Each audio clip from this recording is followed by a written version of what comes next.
In this video, we're going to talk advantage versus disadvantage and slide tackling versus tripping. So commonly for us, we have to determine if we should allow a play to play on or if we should call it back because there's a disadvantage. An advantage is a discretionary call. If there has been a foul committed, but the offended team still maintains an advantage or the ball with an opportunity to advance and maybe score, we allow the play to continue. And how we do that is we give it a few seconds to start, develop, finish, and then we've got to decide how we're going to handle this. So if we see a player get pushed a little bit, but they maintain control of the ball and then have a shot on goal, we will call that an advantage. If a player gets pushed a little bit, falls over, and cannot complete the opportunity to score, we're going to blow that dead and bring it back to the spot of the foul. And how we call advantage is we read it. Once we determine we're going to call an advantage, we say play or advantage with our arms out. So once we do that, we then no longer can pull the ball back unless something else happens. So if we call an advantage, we got to give that a second or two to develop, and if it doesn't, then we're going to make sure we bring it back. These are tough calls because you're like, they should have played through contact. Well, if they can't play through contact and they're knocked off balance by the defensive team, we need to penalize the defensive team and bring that call back.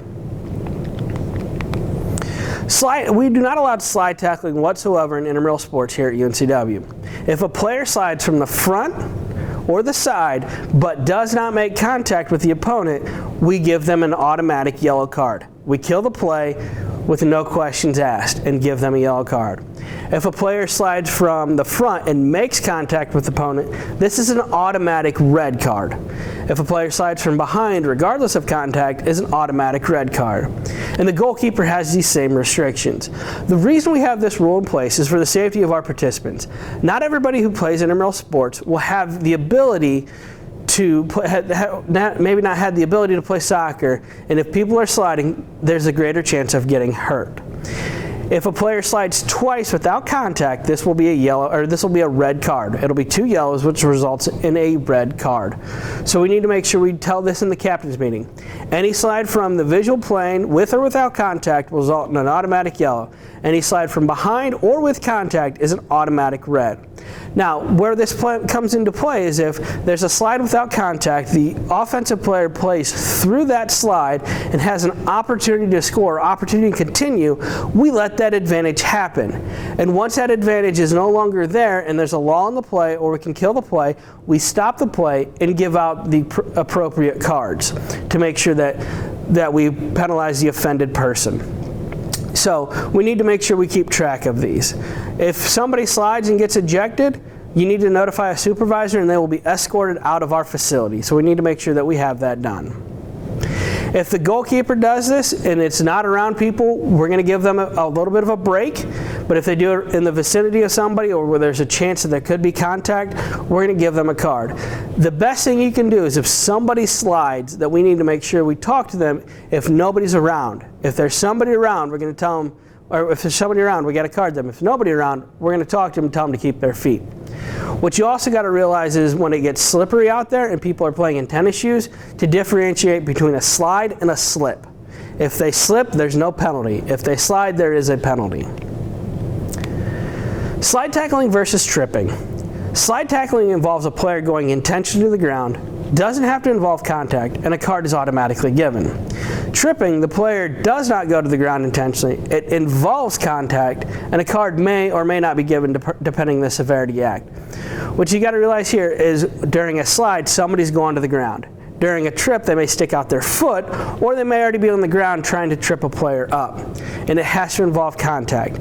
If somebody jumps through a trip and there's no contact, we don't have a foul. So we need to make sure we differentiate between those two.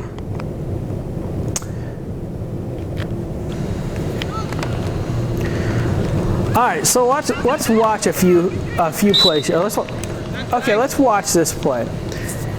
As you can see, this goalkeeper is going to come out and slide into the other player, into the red player, and makes contact. In this case, he intentionally slid, he intentionally went to the ground, and this is an automatic red card. Though the contact may not seem egregious, it's an automatic red card for contact. If we'd shown more of this video, you would have saw that this is about the third time that this goalkeeper has slid or went to the ground trying to save balls near or around people. In this case, he just happened to make contact, and it's an automatic red card. If he slides, she jumps over this, then there's no red card, it's just a yellow card. So we need to make sure that we can see this player. The official does a pretty good job here blowing his whistle after the play has been put out of bounds and gives him a red card. Again, we want to discuss this in the captain's meeting to make sure that they know any slide from the front or from the side without contact is an automatic yellow, and any slide from behind or with contact is an automatic red. And it's the captain's responsibility to make sure that they tell their teammates this. On this play, you will see the green player slide in an attempt to get the ball from the yellow player. The yellow player does a great job jumping through this, creating an advantage for themselves. What we do wrong in this video is once that advantage is created, we blow it dead. So what the official needs to do is yell play on, remember which number of player who slid, so we can go back and make sure we enforce this penalty. As you can hear from the players on this, they knew there was an advantage. The yellow team had an advantage and an opportunity to possibly score or at least make a play on goal. So what we need to do as an official is play on. If they stop because of the slide, then we go back and administer the yellow card. If they don't, we let them play, and then we go back and administer the card at the next period, dead period that we have. So please make sure if we have these plays, you let them start, develop, finish, and then decide how you want to handle them.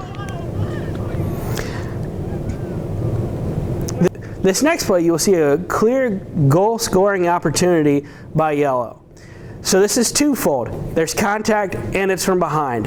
Automatic red card, no question. And it's also a goal scoring opportunity, so we want to give a red card on this. This player is not happy that they're going to get carded and ejected for this, but it's the right call. Whenever you give out these kind of calls, you want to make sure that they know why they were ejected, and you want to make sure the captain knows as well. So in this case, I'm not sure where the official is. I think they're a little ahead of the play. At least I hope they're a little ahead of the play. And we need to make sure that we get this call, because this is an automatic red card and a textbook slide from behind with contact.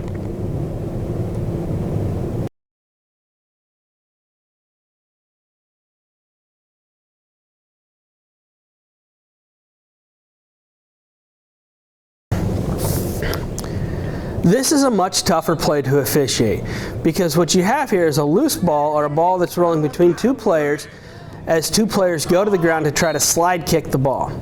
Here's where your judgment comes into play.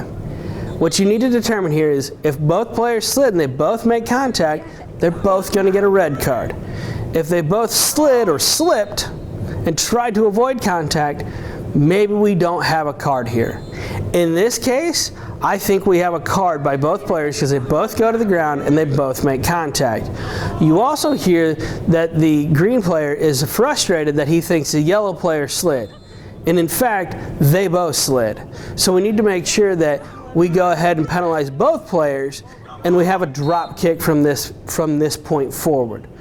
So what we also need to make sure we do is address the player in green with the comments that he's making and how he's addressing you as an official. We don't want to have him keep berating you and telling you how to call the game. What we want to do is possibly give him a yellow card so we don't have to keep handling his conflict. So we want to make sure on this play that we see that both players slid, or if we determine that one player made the contact, we want to penalize them and move forward from there. Again, remember, any slide without contact is a yellow. Any slide, then that's from within the visual plane or from the front, or any slide from behind or with contact is an automatic red, regardless if it's the goalkeeper or person playing on the field.